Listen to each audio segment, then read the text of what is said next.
Welcome back नाज़रीन। Programme ही है सिंध में अवां गोठाणनि जी दर्द कथाऊं ॿुधी रहिया आहियो। बोड मुतासिर बरसात मुतासिर जेके आहिनि अञा ताईं पाणी जे घेरे हेठि आहिनि।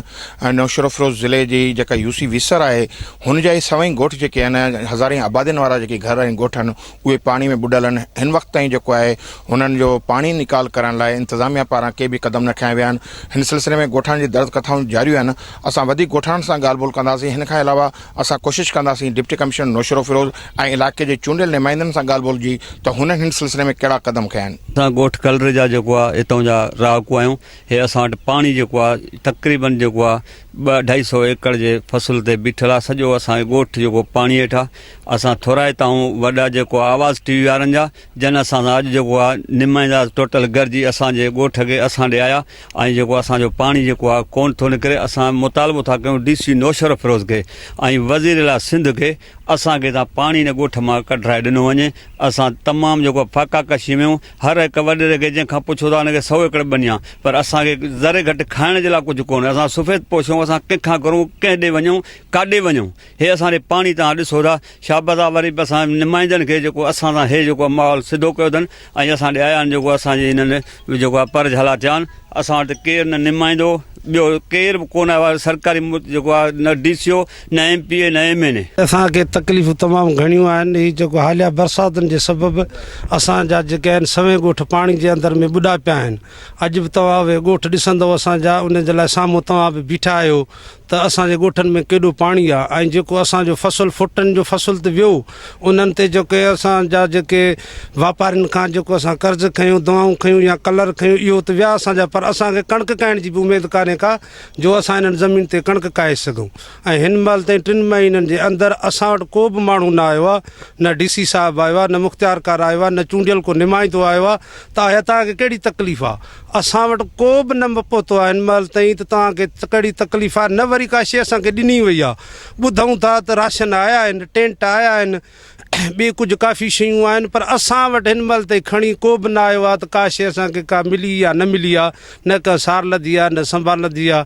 हिन टाइम बि तव्हां सां असां जेको हींअर ॻाल्हायूं था पिया या असांजो ॾिसो सिस्टम जंहिंमें दौलत खान जाविर जो ॻोठ आहे या कलरो आहे या हेॾे अलाडितो जाविर जो ॻोठ आहे या जाम वगण आहे। बहरहाल 20-25 ॻोठ जेके आहिनि से सभु पाणी जे वर चढ़ियल आहिनि। असांजा मसइला आहिनि त हिन वक़्तु असांजे घरनि में पाणी मौजूदु आहे। तक़रीबन 4-5 फुट पाणी आहे। असांखे लंघण लाइ का बि वाट न आहे।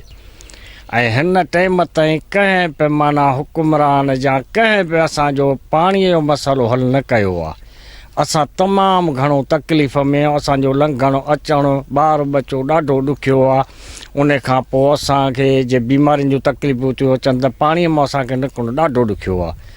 सो इन जे लाइ महिरबानी करे हीअ असांजे पाणीअ जो मसइलो हल कयो वञे। वधि में वधि हुकूमत खे असांजी अपील आहे त असांजे हिन पाणीअ जो मसइलो हल कयो वञे। जे पाणी निकिरे त असांजो बहिरान हटे। हिकु त असांजा फसल पाणी में ॿुॾी आहे, ख़तमु थी आहे। उन खां पोइ हर शइ असांजी ख़तमु थी वई आहे। घर असांजा ख़तमु थी विया। अॼु ताईं कंहिं बि असांखे न पुछियो आहे त छा मसइलो आहे या छा रहियो आहे या छा थियो आहे। हिन महिल ताईं को बि हुकुमरान या को MPA केर बि न आयो आहे अॼु ताईं। पर हिन वक़्तु असां इहा गुज़ारिश था कयूं त असांजे पाणीअ जे बहिरान जो मसइलो हल कयो वञे। जी नाज़रीन, अवां UC वीसर जे मुख़्तलिफ़ ॻोठाणनि जी ॻाल्हि ॿोल ॿुधी। असां अॼु कोशिशि कईसीं त पंहिंजे हिन प्रोग्राम में उहे शयूं ॾेखारियूं जेके इंतिज़ामिया ताईं पहुचाए सघूं त किन इलाइक़नि में अञा ताईं पाणी बीठल आहे ऐं किन इलाइक़नि में बहाली वारो कमु न थी चुकियो आहे। पर हिन वक़्तु असां डिप्टी कमिश्नर नौशरो फिरोज़ मोहम्मद ताशफिन आलम सां गॾु मौजूदु आहियूं ऐं समूरी मजमूई सूरत हाल ते मोहम्मद ताशफिन आलम सां ॻाल्हि ॿोल कंदासीं त नौशरो फिरोज़ ज़िले में पाणी केतिरो निकाल थी चुको आहे, बरसाति ऐं बोड मुतासिरीन जी बहाली लाइ हुननि छा कयो आहे, ख़ैमा बस्तियूं किथे आहिनि ऐं किथे छो ख़तमु कई वियूं आहिनि। हिन समूरी सूरत हाल ते डिप्टी कमिश्नर सां ॻाल्हि ॿोल कंदासीं। अचो त हुननि जो छा चवणु आहे। ताशफिन साहब, बड़ी मेहरबानी आवाज़ चीफ को टाइम देने के लिए। आज हमें इलाका है दरिया खान मरी और पुल का वीसर, वहाँ तो लोगों के साथ बड़ी ज़्यादतियाँ नजर आई। पानी की बड़ी कशे तादाद उस गाँव में मौजूद है, क्या कहना है आपका? बिस्मिल्लाहिर्रहमानिर्रहीम। सबसे पहले आवाज़ TV का शुक्रिया कि उन्होंने टाइम दिया हमें। देखें, थोड़ा सा पहले मैं आपको पूरा डिस्ट्रिक्ट का बता दूं, फिर मैं आपको वीसर का भी बताता हूँ।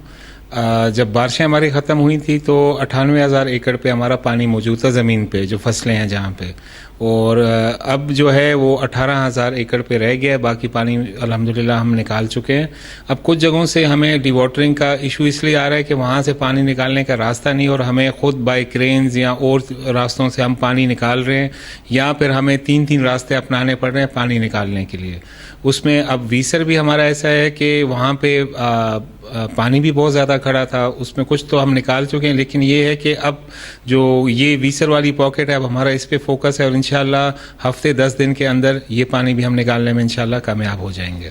اچھا، خیمہ بستیاں کہاں تک ہیں، کہاں تک ختم ہو گئی ہیں، ختم ہوئی تو کیوں ہوئی؟ دیکھیں، جو خیمہ بستیاں ہیں یہ ہائی کورٹ کے آرڈر پہ بنی تھیں، جس میں ہر جو تعلقے کا سول جج ہیں وہ اس کے انچارج ہیں.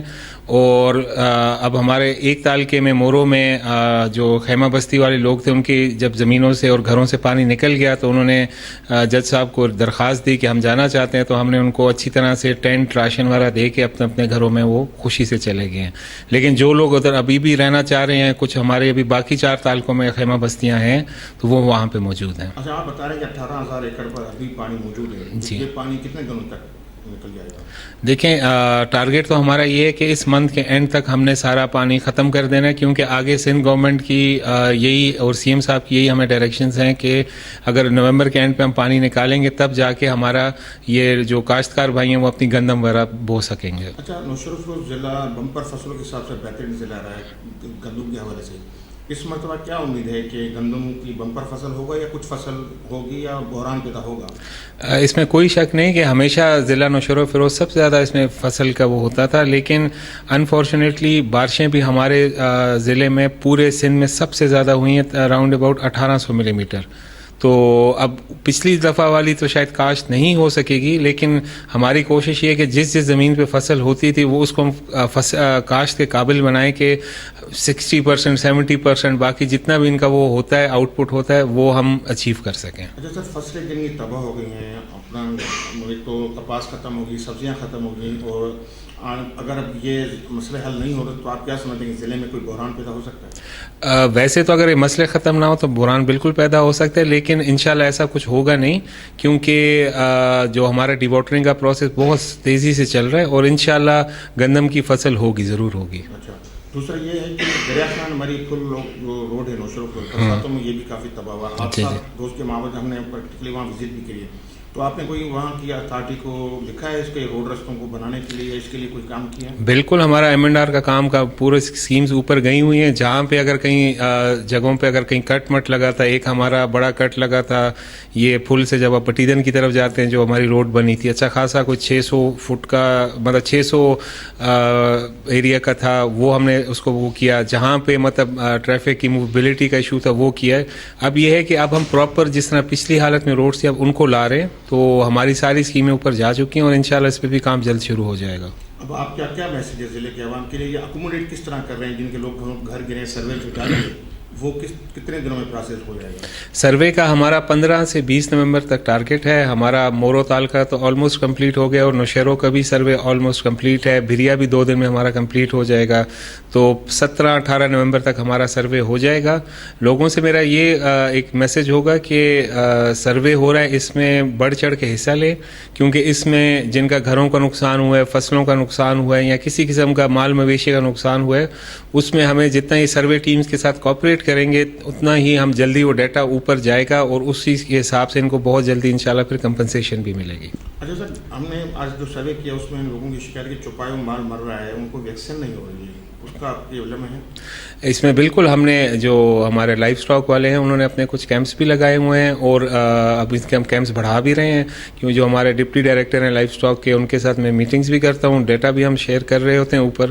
تو اس میں یہ ہے کہ اب انشاءاللہ مزید اس کی ویکسین بھی آنے والی ہے، تو اس جتنا لاس ہوا ہے کوشش کریں گے اس سے مزید نہ بڑھے. ہمارا میڈیکل کی بھی شکایتیں سامنے ہیں. میڈیکل کا دیکھیں نا، جب بارشیں وغیرہ ہوئیں تو اس کے ساتھ بیماریاں بھی بہت زیادہ ہو گئیں، اور ایک تو پانی کی وجہ سے بھی کافی واٹر بورن ڈیزیزز ہوئیں جس میں ہمارا ڈینگی، ملیریا کافی چیزیں تھیں. لیکن یہ ہے کہ الحمدللہ ہمارے ضلع میں ایسا جو ایک ہمیں فیئر تھا کہ شاید کوئی ہیلتھ ایمرجنسی والا سین ہو جائے گا، وہ شکر ہم نے اس کو پورا کیا، مطلب कोई इस तरह की इमरजेंसी नहीं हुई, और अब ये है कि मज़ीद भी हम इन चीज़ों पे लगे हुए हैं और इंशाल्लाह ऐसा हेल्थ का इशू कोई नहीं होगा। अच्छा सर, जो अब तक सर्वे हुई है क्या फिगर सामने आए वो प्लीज शेयर करेंगे? इसमें मैं आपके साथ बाद में पूरे डाटा शेयर कर दूंगा कि हमारा कितने घरों का नुकसान हुआ है। बाकी असल में अभी ऑन गोइंग है, तो वो फाइनल फिगर अभी मतलब हमारे पास खुद भी नहीं आया। और इसमें एक चीज़ सिर्फ मैं बताता चलूँ, जो सर्वे हमारा है ये इस पे भी सिंध गवर्नमेंट का बहुत ज़्यादा फोकस है। हमारी चीफ सेक्रेटरी साहब के साथ हर हफ्ते मीटिंग होती है, सीएम साहब उसको खुद मॉनिटर करते हैं। ये जो दो चीज़ें हमारी हैं, एक डी वाटरिंग का और दूसरा ये सर्वे का, इसको हमारे ऑनरेबल चीफ मिनिस्टर साहब खुद मॉनिटर करते हैं, चीफ सेक्रेटरी साहब मॉनिटर करते हैं, और एक एक चीज़ पे उनका खुद फोकस है।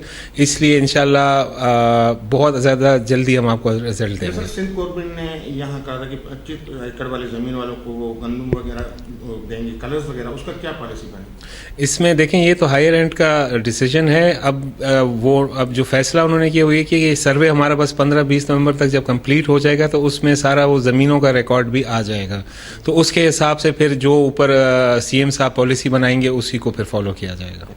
जी नाज़रीन, प्रोग्राम हीअ सिंध जो वक़्तु पंहिंजी पुॼाणी ते पहुतो। हींअर मोकिलाणी वठूं था, ॿीहर हाज़िर थींदासीं कि नए इशू के नए प्रोग्राम सां गॾु। कैमरामैन ख़लीलुर रहमान मुग़ल सां गॾु ज़ाहिद क़ाइम खानी, आवाज़ TV, नौशरो फिरोज़।